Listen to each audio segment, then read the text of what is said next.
Welcome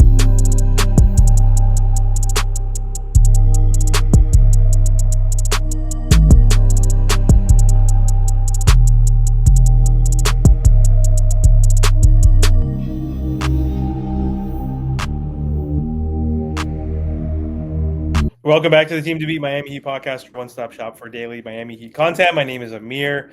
The NBA season is upon us. It starts officially tomorrow, and the Miami Heat play on Wednesday. That's when the actual real NBA season starts, Neil. But we have Neil back on the podcast for a special episode. We're going to do our new tradition now. This will be year 2 of predicting which teams are going to come out from which conference and ranking each team's. Usually we would do this in 2 episodes, but the NBA season starts tomorrow. So for this episode, Neil, we're going to break down 1 through 8 in the East and 1 through 8 in the West. And then we're going to predict who we think is going to win the championship.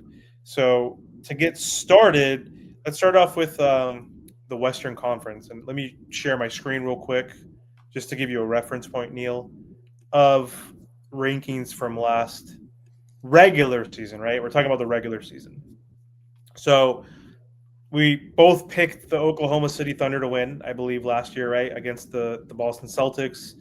We all know what happened to Jason Tatum with that Achilles injury, and so they didn't make it. The Pacers somehow made it, but we were both correct picking the Thunder to win. So, Neil, what are your thoughts on the number 1 seed for the West this upcoming season? I see 2 teams battling for the number 1 seed in the West, Denver and Oklahoma City. I really like what Denver did in the offseason. They fortified the rest of their starting 5 around Jokic. He's in the prime of his career. He didn't win the MVP last year, but he could have got it. But I'm going to give the slight edge to the Thunder and then have Denver as my 2nd seed coming in out of the West. Gotcha. So yeah, I think the Thunder still are going to be the team to potentially beat, and they're in their prime. They just won a championship, and I still think they're going to be the number 1 seed overall. SGA is going to be, again, a top MVP candidate. Jalen Williams had a really good playoff run. We'll see if he can continue during that path and even expand even further, right? Like as an all-star, become an all-star again in the West. We'll see if he can improve in different areas. So I think they'll be the number 1 seed too. For me, the number 2 seed, I do like the idea of Denver obviously getting far in the playoffs and just doing well in general after adding Cam Johnson. They got Bruce Brown back as well, I believe, right, from the Raptors. He helped them win the championship against my Miami Heat. I think the Rockets, just adding Kevin, like having that super huge lineup, basically projected who their starting lineup is going to be tomorrow, and everybody is 6'7" or above, with Amen Thompson starting as their point guard now that Fred VanVleet is out. So adding Kevin Durant to this young team, I think, gives them the firepower that they were missing during the playoffs. So I think the Rockets will be number 2 still. So I think it's going to be the same as last year, the top 2. You had it a little different, but who do you think is going to be the 3 and 4 seeds? So I'm not quite as high on the Rockets as you are. I mean, Durant's great. He's been an incredible scorer for like 15 years, almost 20 years. But I think the Fred VanVleet loss is going to hurt the distribution. I know Sengun has those abilities also. I'm going to have the Rockets at 4th. I'm going to go with Minnesota at number 3. Minnesota started slow last year. They made that really franchise-shifting trade to dump Karl Anthony Towns. It took them a while to adjust to the new reality with Julius Randle. This year, they lose Nickeil Alexander-Walker, a great wing. But I still think Anthony Edwards is ascending, whereas Kevin Durant is kind of stable. He's not getting better year over year. So I'm going to take Minnesota to be number 3 and then Houston to be number 4. Interesting. Yeah. So I I'm not sure where I want to put the Minnesota Timberwolves yet, not in the top four, because losing Nikhil is going to be possibly impactful. I mean, did they replace him with anybody? I don't remember what moves they made this offseason. So Minnesota has some young wings that could potentially get more playing time and emerge, like Terrence Shannon and Rob Dillingham. Yep. Those are two guys that were very good in college. They didn't really see the court much because Minnesota does have a lot of wings. They have one less wing now. So I think one or both of those guys is going to have the opportunity to get a lot of minutes in the regular season and could really turn into the de facto Alexander Walker replacement. Yeah, I see. So for me, I think Denver at 3 for the reasons you stated earlier. Just Jokic, perennial MVP candidate, and adding Cam Johnson, Bruce Brown, re-signing or not re-signing, but extending Christian Brown or Braun, however you say it. He's getting pretty good. Yeah, He's solid. He's a scrub role player in my opinion, obviously, but he's a top scrub role player. So 25 million a year is crazy, but that's the market value for players of his caliber. Like he's obviously a really good role player, and he's a good defensive player and energy guy. So I think they could be top 3, especially with the adding Cam Johnson. I like him as a two-way player and a really good 3-point shooter. Number 4 for me. Who can I say is going to be number 4? 1, 2, 3, 4. I think it's going to be the Clippers. They're like the oldest team like on earth. They're super old. A way to do it in the regular season. What's that? The Clippers, they've been using this old veteran sort of build for the last several years, but they are still really competitive in the regular season. Yeah, and I just think like just the depth. They have a lot of depth. Like the Brook Lopez move, I think he's old, but still good 3-point shooter. He's going to be protecting the rim a little better, backing up Zubac, who had a really good year, who's been improving year by year, obviously. And so James Harden, even though I hate him, has found a good role within this organization. Like Kawhi, with like any of that scandal or his injury history, who knows like how available he's going to be in the regular season. But Kawhi is still capable when healthy, right? Like of giving you 20 points per game and being a little above average defender. He's not elite anymore, I would say, at this age and with the injury history. But you add Chris Paul, again, like someone who can give you 10, 12 minutes off the bench. And you got Brook Lopez coming off the bench who can give you 10, 15 minutes. You have Batum still and other pieces. DJJ, former Miami Heat player, really good two-way player, 3-point shooter. They have a lot of pieces. Like they have a lot of guys. So I think they'll be within the top 4. So who do you got for 5 and 6? I'm going to go Lakers 5, Warriors 6. So I don't have Clippers in the top 6. I'm going to have Clippers at 7. Okay. I expect Luka to really have a bounce back year. I mean, he was still great last year, but I'm expecting him to keep the Lakers in the top 6. And when it comes to the Warriors, I really liked what I saw once they got Jimmy Butler into the mix. As long as Steph can recover from that injury he got in the playoffs, they're going to be competitive, and I think they're going to be a top 6 team also. Okay. Yeah, I think the Lakers would be 5 for me just because of Luka. And LeBron is going to probably load manage more this season than ever. Already sustained some injury during the offseason, right? So he's going to miss some time. But he'll keep the ship afloat for now. And then you added DeAndre Ayton, who's going to be solid. Like, I don't think he's that great of a player, but like high low pick. Yeah, like he's someone who can get you 10 and 10, maybe more because Luka's going to throw him some lobs and create easier opportunities for him. But he's like a solid type of guy. Like his stats aren't that meaningful to me because they don't really impact winning as much. But like he hasn't been on a good team since the Phoenix Suns his first couple years when they had Chris Paul and Booker and whatnot. But I think him and Luka, and then obviously you have Reeves who can score, and Rui and some other pieces. I don't think they're going to be great and as good as last year, perhaps. But with Luka, I mean, he's just going to carry this Laker team, I think, into the top 6. And for the number 6 pick, I probably would say the T-Wolves for the sake that they have Anthony Edwards, who's one of the best players in the conference, like 24 years old or 23. Yeah. How old is he? 23, 24? Super young still, right? I think he's like 23, gonna be 24. Like, guys improving on both ends of the floor. Like, his passing took was some growth. It went to a new level last season. Him getting double, triple team blitzed. You saw that in the playoffs, and he was able to like swing that ball to the corners, like better vision, better playmaking. He's obviously a bucket, and he's going to improve his shooting hopefully and continue to get better, making tough shots. So I think they should be in the top 6, even though they lost Nikhil.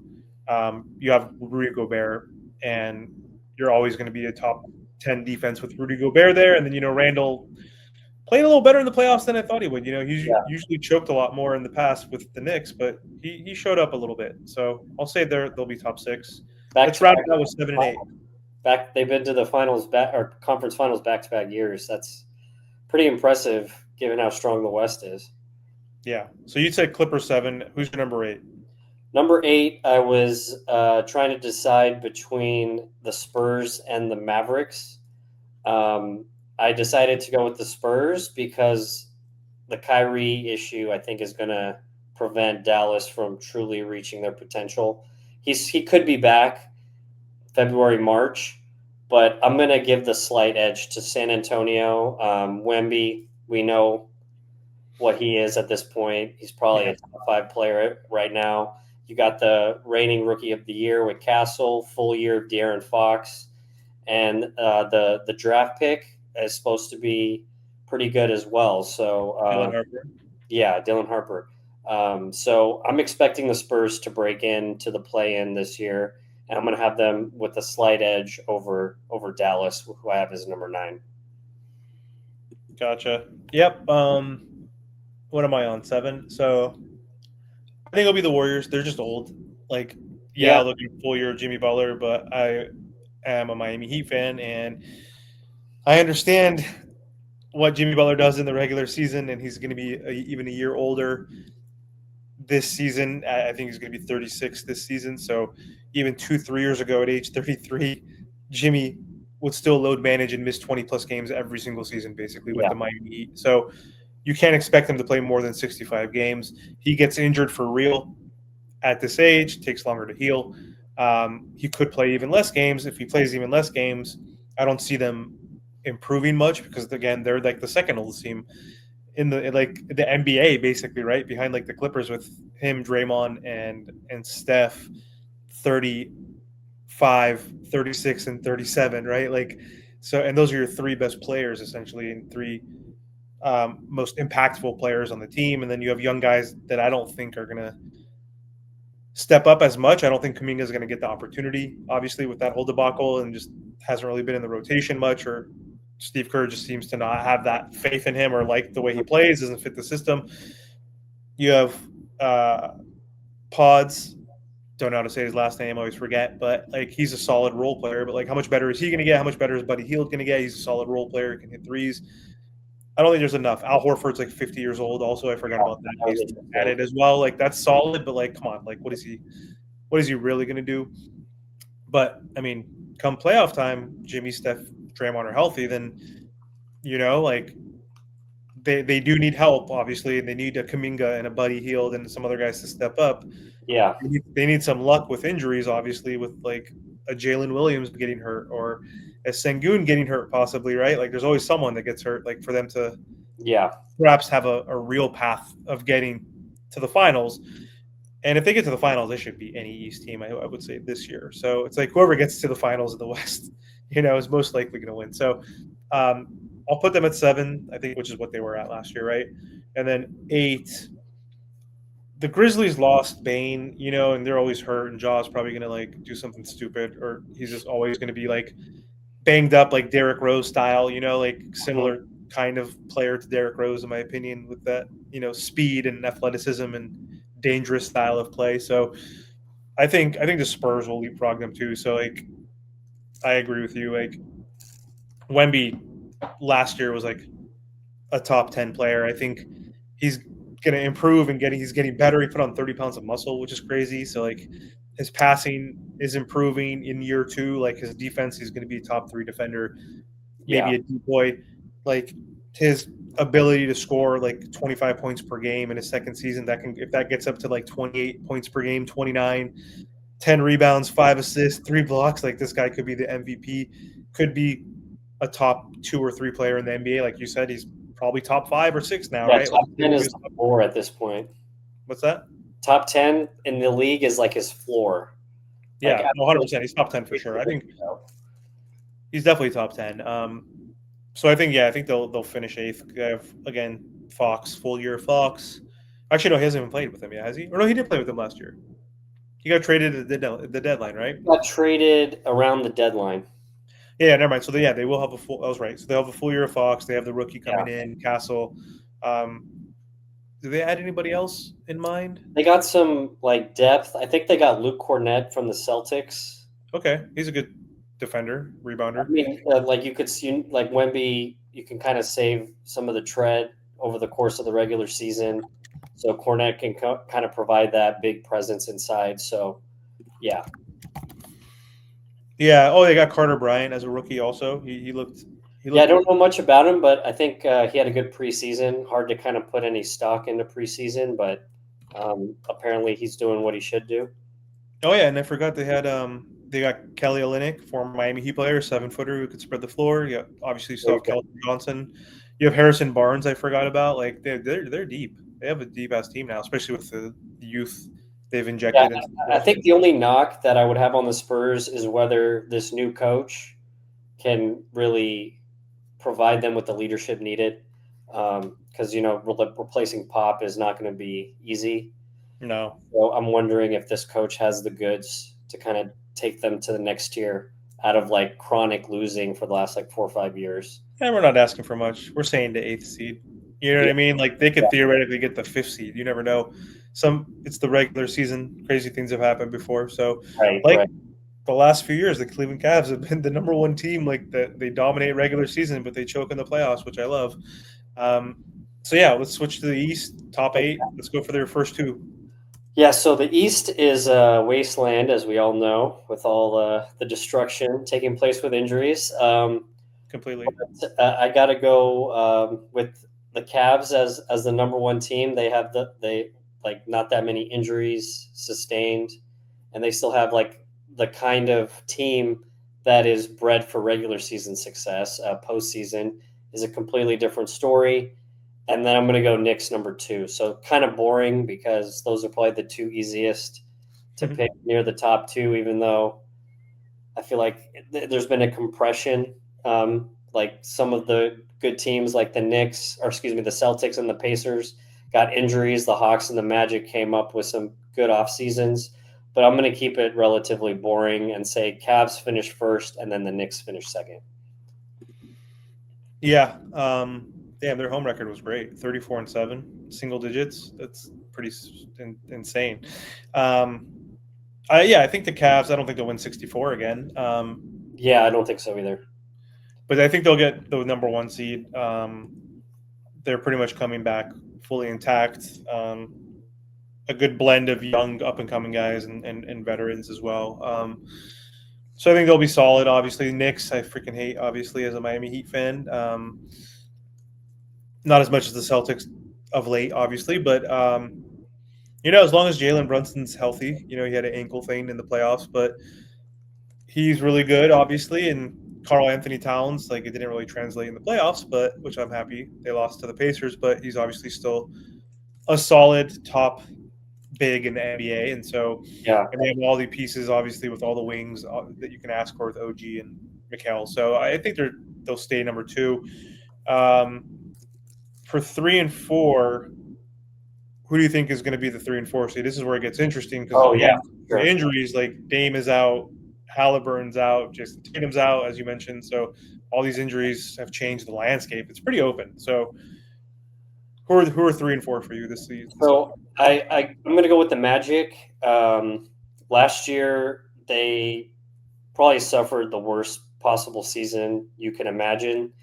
Banchero was out.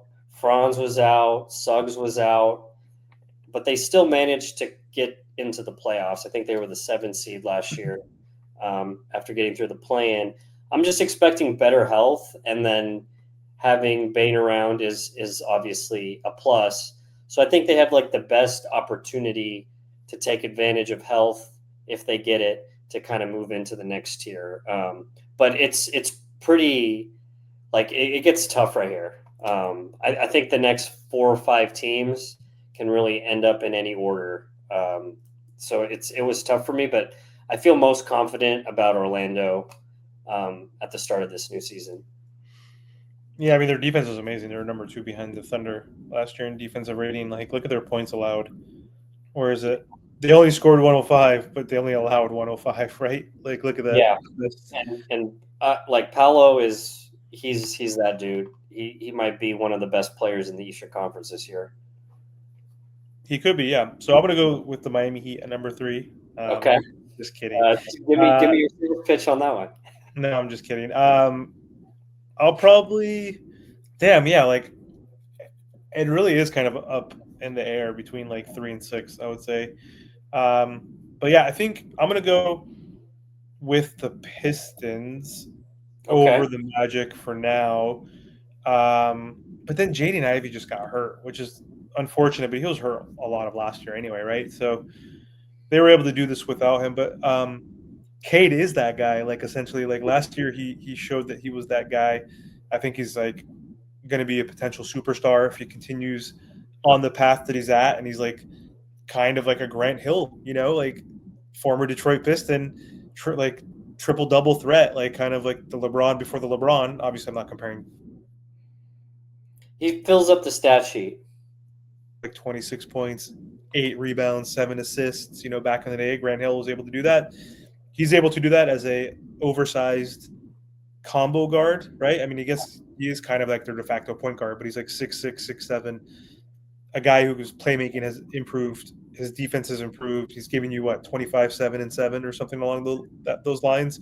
I think he is going to be a superstar, and they have a solid team. So I think they will probably end up in third. And I think the Magic, because of their defense, top 5 overall defense in the NBA, that's like their bread and butter. Added Desmond Bane, who's also a good defender as a shooting guard, but also a very good 3-point shooter. So they're adding more firepower. So they only scored 105 points per game, which is not great. But you're adding a guy who was a 20-point scorer onto this team, who already has Paolo, who already has Franz. Jalen Suggs and him are probably going to be the best backcourt defensively in the NBA. Like, that starting lineup, like those two guys probably are the best, right? I would say, like, Desmond's no slouch on defense. Like, he's definitely above average. So yeah, Orlando was a wasteland when it came to shooting threes, and Bane is really helping out with their biggest weakness. And they're all capable, though. I mean, Franz can hit it, Paolo can hit it. Like, just not at a high enough clip. But those are my top 4. Obviously similar to yours, but a little different. What do you got for number 5 and 6? So I didn't give my number 4. Oh, did you not? Okay, so you gave your 3. Yeah, my top 3 is Cavs, Knicks, Magic, and like I said, coming up with someone to be number 4 is pretty tough. I'm not quite as high on the Pistons as you because they like Beasley's issues. Like, he was their best shooter. I don't know if they effectively got the kind of shooting that they need to maintain that. That seems like a big loss to me. Duncan Robinson, Miami Heat. Robinson, former Miami. Yeah, I could see that. That's the shooting. What do you mean? There we go. That's the exact. If they get Malik somehow cleared and they have both of them, then that's lethal. Yeah, I totally forgot about Duncan Robinson. That's a good pickup. I'm probably going to regret this, but I'm going to go with Atlanta number 4. I really like what they did in the offseason. I still have some concerns about Porzingis staying healthy, but Jalen Johnson and Dyson Daniels are some really underrated wings that can really make this a good defensive team, which is something we never thought we would say about a team that had Trae Young in the mix. Right. But I like what I have seen from those two, and if they stay healthy, I think they were both hurt for a large portion of the season last year. So I think the Hawks can get there, but it's a team that I haven't been able to trust before.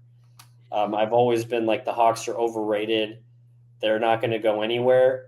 But this is the year where they fooled me enough in the offseason where I'm kind of taking a leap of faith by saying that they can get home court in the first round. There you go. Who do you got for? So that's your top four. Who's your 5 and 6? So 5, I'm gonna take Detroit. I think everything that you said is good. They finished 6th last year, kind of maintaining reasonable expectations. They go up one spot in a depleted East up to number 5. And then number 6, I have Miami.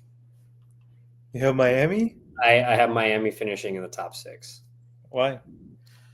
So I think the clutch time has really been covered. You probably covered it on your podcast a lot. They were just so bad in clutch games, like impossibly bad. I feel like that might regress to, even if it regresses to like 500, you're talking about 4 or 5 games, and in a wide open East that can really matter a lot. So I think they have what it takes. I don't like what I've seen from Milwaukee and trying to build around Giannis. I'm not really liking what I'm seeing with Boston's roster construction right now. And even Indiana, like Tyrese Halliburton is the head of the snake. So none of these teams are really jumping off the page. I think Miami low-key made some really good moves in the offseason. Norman Powell is a nice addition for some firepower. You've got Davion Mitchell for the whole season. I really like what I saw from him last year. And this rookie, if he gets the opportunity, Yakachanis, is that how you say it? Yeah. I liked his game in college. I think he can provide some secondary playmaking while Hero comes back from injury. So I think, and plus you got Spo, one of the best coaches in the league. So I think Miami can get to the 6th seed and get out of the play-in this year. Interesting. So 5 and 6, right, for me. So I think Boston, surprisingly, is still going to be a top 5 team, and I think Jaylen Brown is going to get the keys to be the number 1 option. So his usage and scoring is going to Better or increase. worse, right? What's that? For better or worse, he's going to be able to get as many shots as he wants. Yes, I mean he's a solid, very good player, and he's going to get the keys. So I think he's going to be good. Obviously, next season. Derek White is still a very underrated guy. Obviously, very good 2-way player. You have Peyton Pritchard, who's solid. You have you've lost Drew Holiday, obviously, Jason Tatum, and Al Horford, which is huge, obviously. But I mean, you did replace them with, you have Anthony Simons, who's a young-ish 24, 25-year-old in his prime. 3-point shooter, scorer, average close to 20 points per game with the Trailblazers. Then you also added Chris Boucher from the Toronto Raptors, who's a good defensive rim protector, not as good as he used to be, but, not bad defensively, and he can hit the 3 ball at 34, 35%. So I think those are some solid pickups. So I still think because Jaylen Brown is that good and he's going to have the keys, that you should still keep them in the top 5. Number 6, I'll go with the Hawks because of Jalen Johnson mostly, because he didn't play most of last year, and I think he's a really good, solid steal, late draft pick. Trey is Trey. He's going to, get you your 25 and 12 assists per game. And having Porzingis healthy with Trey could be fun to see, and then it just gives him another big who can actually spread the floor versus the guys he used to play with, like the Capellas and other guys who offensively couldn't do anything but play in the dunker spot. So having Dyson Daniels, he just signed a big deal himself, like obviously all NBA defender, and Jalen Johnson, a good defender, and adding Porzingis and Nickeil Alexander, we forgot to talk about him. He's a 3-and-D player. Like, I think they'll be 6. Atlanta definitely won the offseason for sure. Yeah. So who do you think will be 7 and 8? So 7 and 8, I have the Bucks and the Celtics. So Giannis, it's all on his shoulders. I don't even know who their second best player is right now. I don't either. maybe Miles Turner. I know they traded for Miles Turner or they signed him. Yeah. But I'm not really impressed with this team right now. But you still have Giannis, so I think he's just going to miss out on getting into the top 6. So I have the Bucks at 7, and then the Celtics at 8. I just think Boston, maybe like 2-3 years ago, maybe to a lesser extent last year, they were known for their defense. But a lot of these moves that they've made have significantly made the defense worse. They still have talent, but I'm going to have them at number 8. Gotcha. I'm going to go with team to beat Miami Heat, obviously.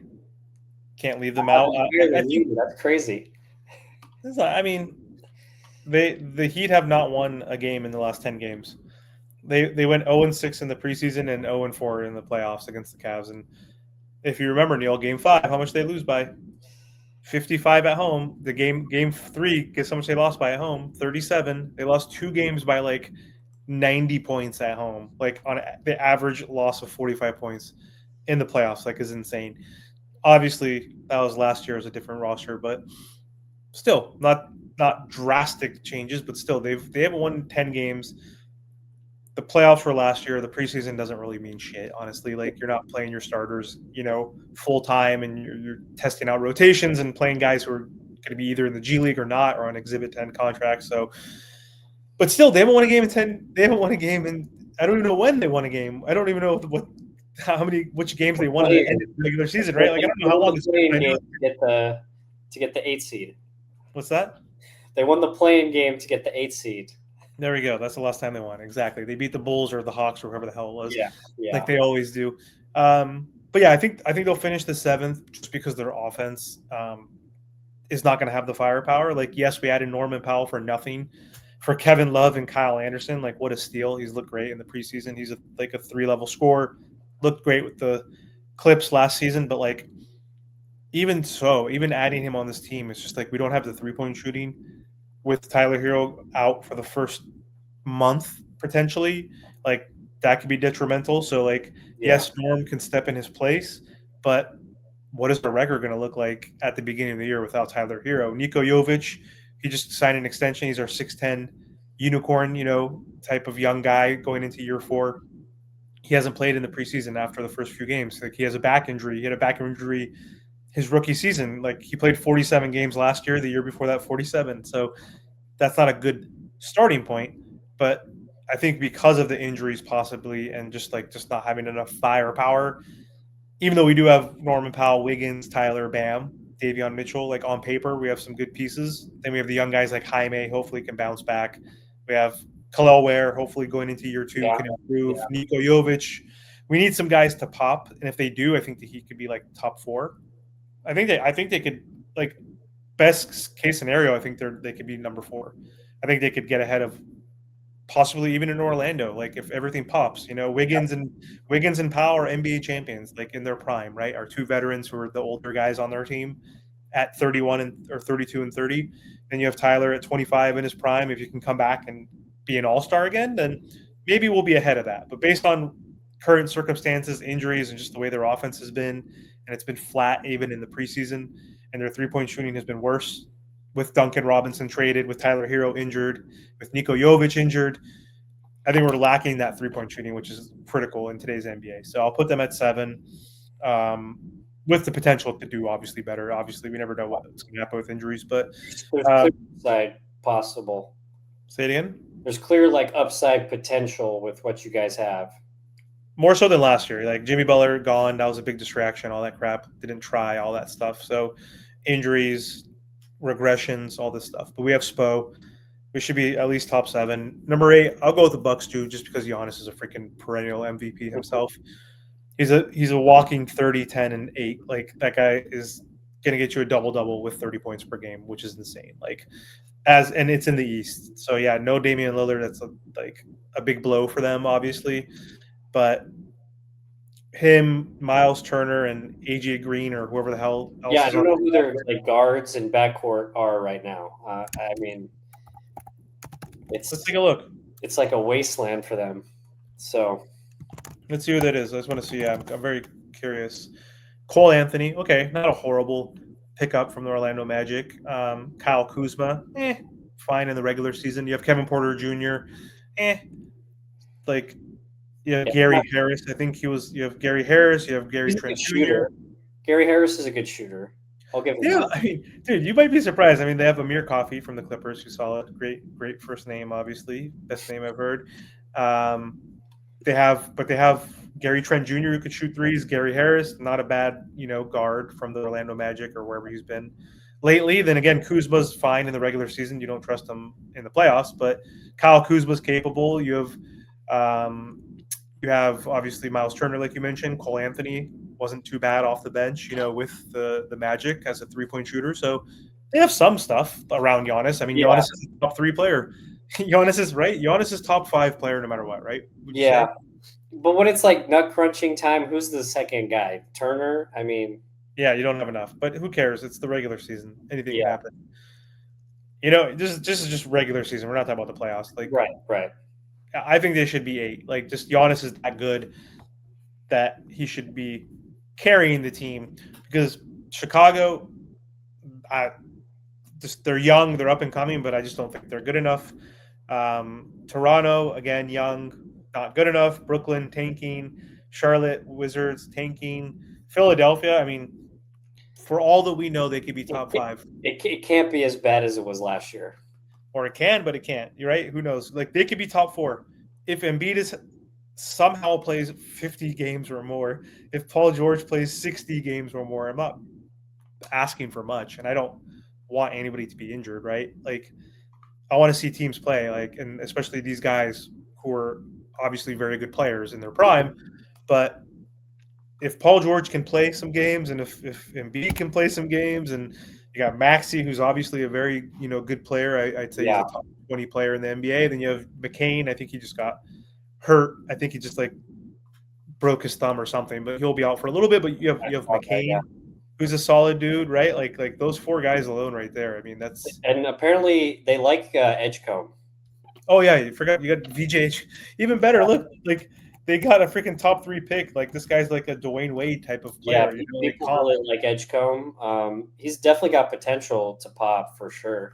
Yeah. You have Kyle Lowry's old ass, former Miami Heat player. Obviously, you have Quentin Grimes. I don't know if he signed. Has he? I know he wanted to bag. Did they come up to an agreement? He balled out when everybody was hurt. So yeah, why not take a shot on him? See if he can contribute when you're healthy. They still have Andre Drummond. They still have Kelly Oubre. Like, on paper, if Embiid and Paul, you're right. If they're healthy, they're in the playoff. Yeah, I think they're at least not in the. They're at least on the right side of the plan. They're either the 7th or 8th seed, right? I don't think they're 8 or 9 if they're healthy. But I think if they're healthy, like, they could leapfrog. Yes. They can leapfrog a lot of teams, I think, honestly. Like, what do you think their maximum? We'll close here. What do you think their ceiling is? Probably 3rd, I would say. Yeah, they could be like a top 3 or 4 team, right? I mean, yeah, 100% this year. But it's not going to happen because Embiid literally cannot stay healthy. Like, Paul George literally cannot stay healthy. So it's like, I don't think once those 2 guys are out and they're missing 20, 30 games each, then you're not going to be a top 4 seed. There's just no chance. Right. At that case, maybe 7 or 8.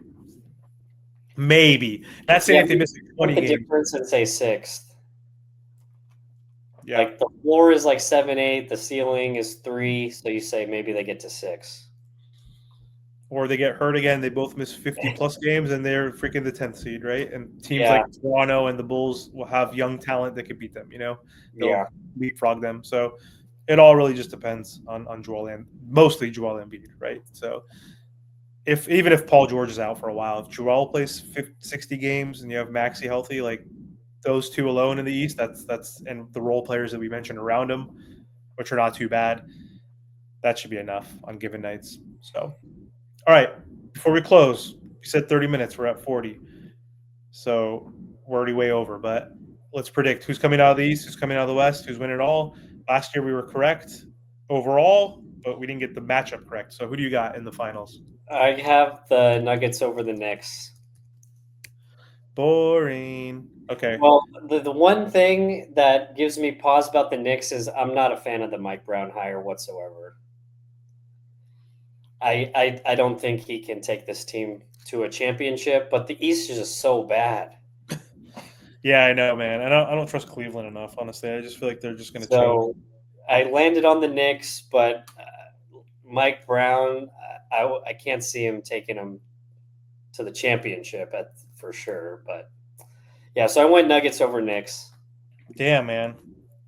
I don't, no, I can't do this. This is so stupid. This is like literally the same as last year.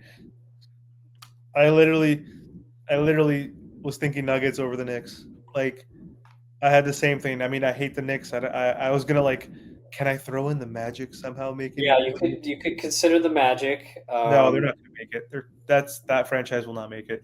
Um, and even better if the Knicks make it and they lose in the finals. That's fucking awesome. First loser, like that's great. Like I would love to see that actually. Um, but yeah, I mean, like as long as Brunson's healthy and you have Cat and you have all those wings, like you have a solid roster. Like they do have a solid roster, and like Boston's done. Like Boston's done without Jason Tatum, right? Like Giannis is done without having Middleton and Damian Lillard, right? Like so. I just don't know who. I can't really confidently pick a team, and I hate to say it as a Miami Heat fan, but the Knicks have a solid roster with Brunson and Towns obviously as the top two, but OG is They have amazing. the least amount of warts out of any team in the East right now. They do. I mean, you have Mitchell Robinson off the like backing up. Um, you have Mitchell Robinson, Jordan Clarkson. I forgot they added. I was going to say Mitchell Robinson backing up Towns. I was forgetting who the big man was, but you have Jordan Clarkson who could score. You know, Tyler Kolek didn't really get to play last year much, so I think adding those two guys, pretty solid. So we'll see. And I picked Denver just because I think Jokic, he's like almost 30 now. It's kind of crazy. Like he's getting older. Or is he 31? I don't know. How old is Nikola? Probably Uh, 30. I think 30 is a good guess. he's 30. Yeah, so he's going to turn 31 in February. So, um, yeah, I mean, he's in his absolute. But do you think his game will age well? Yeah, Because he's so not really slow. relying on athleticism to Yeah, he's like. so slow anyway, but like he's Yeah, still not going to be able to move as much. Like he's a very big, heavy man. So it's like I don't see him playing until he's like 38. But he's 30. Like he's got like who knows how many more years, but like he's in his absolute prime right now, and he needs to take yeah. advantage of these He has next. like 3 years of this level left. Exactly. So if he Yeah, can sustain, if he can sustain this play, and he's hungry and wants it bad, and you know you have Jamal Murray who's a good sidekick, and you got rid of Porter Jr., who's a horrible defender, yeah. always hurt himself. I think replacing him with Cam Johnson and getting Bruce Brown back, like I And think that's Aaron solid. Gordon was MIA because of the injury at the end of the playoffs, but you get Who? him back healthy. That guy's a dog. Who? He's, Aaron Gordon, Oh yeah, Aaron. I mean, of course. And they added Tim Hardaway Jr. So great shooting. Yeah, Tim Hardaway Jr. is another veteran 3-point scorer. Um, that's huge, obviously. And then Bruce Brown, two-way player, and then Cam Johnson. Like those are three solid pickups to put around Nikola Jokic. That's a lot around him. So yeah, but I yeah, guess we're the same. expecting an epic Thunder Nuggets West Finals, and then whoever wins that's taking the title. Yeah, I could also see the Thunder repeating, honestly, as long as they're Yeah, healthy too. So that's a possibility as I well. just wanted to do something different, try to spice it up a little bit, but Me I'm too. expecting it to be Thunder Nuggets in the West Finals. Me And too. I mean, if Tatum was healthy, I would have picked Boston to go to the finals again. Even though they didn't make it last year, but I would have picked the Thunder out of it just to make it different. But anyway, that's all we have for this episode. This was our NBA season preview and our predictions for who we think are going to come out of the East and the West and our top 8 in each division. So let us know in the comments if you agree with us or if you think we're crazy. So thanks again for hopping on, Neil. Appreciate the time.